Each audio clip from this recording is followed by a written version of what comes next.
everyone! Here's a new chapter of my Farren Dale Kingdom story. Last time, the couple, Amber Willow and Lavisa, learn about a shape-shifting imp who may have it out for hunting magical beings. This frightens the couple. They get hungry later and go out for a fresh pizza in town. They meet a new character who's a velociraptor, as he made the delicious lunch for them. Here the story continues. The sun was high in the sky, drifting around waves of heat throughout the frigid day's air. The township that Willow and Lavisa sat in was hustling with happy faces. The sound of an old concertina played slowly in the background, and the running flow of glistening water trickled behind them as the two sat on the edge of the fountain in the middle of the town. Willow looked at Lavisa as she bit into one of the slices of pizza that smelled oh so delicious, filling the air and making the people passing by very jealous. They looked as they walked by, licking their lips. Occasionally the couple handed a thin slice to some of those who asked. The pizza was spread with freshly made tomato sauce, pressed and still a bit sour. Green, orange, and red bell peppers and purple onion, olives sliced beautifully, cheese from a nearby farm, and sprinkles of garlic from the vendor near the gardens. The couple ate the pizza, but a little under half of it was left. It was so huge! How could just two people finish the whole thing? They wondered. Lavisa chimed in. "Amber, hon, don't worry. I'm sure we can find someone to help us finish the meal," he said. He looked to the side. The birds flew by, chirping and singing pretty songs of theirs as he pondered.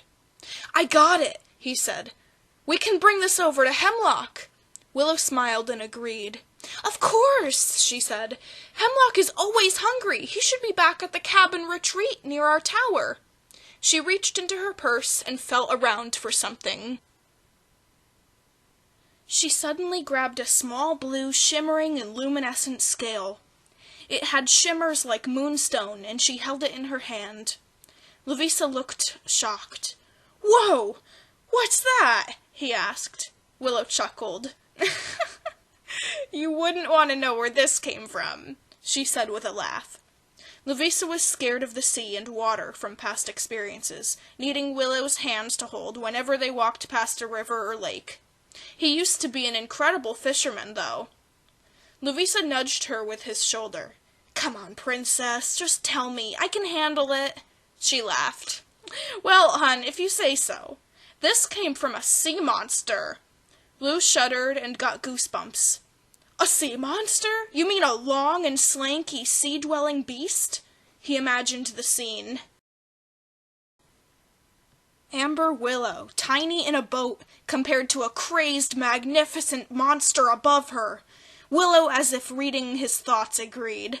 "Well, yes, exactly that kind," she said. Lavisa shrank down and hugged her arm. She replied, trying to ease his uncomfort. "Don't worry, though," she said. "He was a rather kind gentleman. Mollusk is his name. He gave me the scale to create glorious paintings with. I am an artist, after all. I'll go after any cool new media to test out." Lavisa stopped shivering.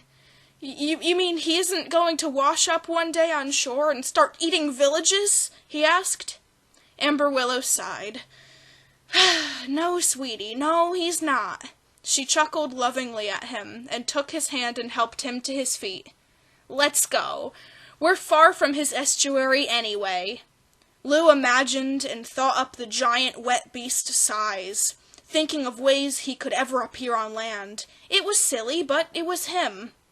Willow had helped him overcome much of his ocean-related struggles, so he appreciated her.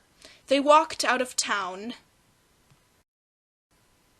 The smell of constantly baking food and fried goods didn't change until after the couple were way out of range of even seeing the village behind the valley.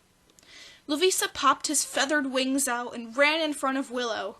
"Hey, want to be a bit quicker? The pizza will get cold. Let's fly," he said. Willow reached her arms to him and smiled. "Sure."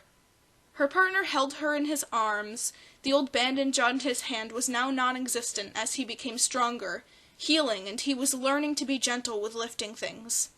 They flew, or rather, he did. The wind felt crisp and fresh on Willow's face. She smiled and closed her eyes. She spoke. "We finally have our fantasy land. Mainly just you, but here it is.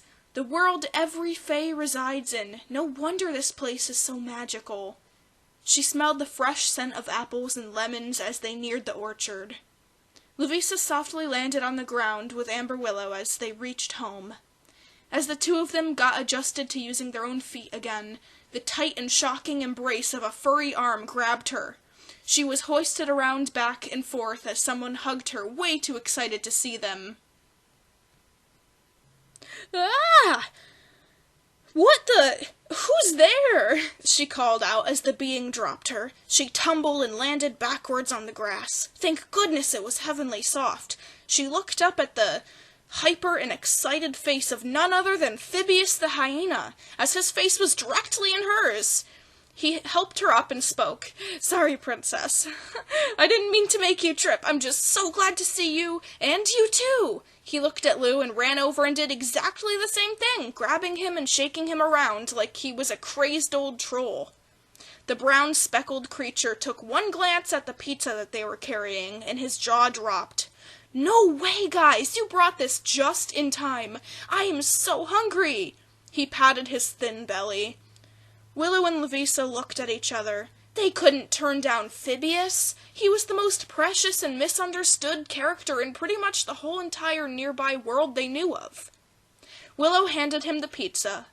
"We just ate. Stuffed. The rest is yours. Is it possible you save a slice or two for Lord Hemlock? He'd love that." Phibius looked around. "Hemlock? Who's that?" "Don't tell me it's a dragon. I see so many of those creepy things they are. Ugh, I wouldn't share one with a dragon," he yapped.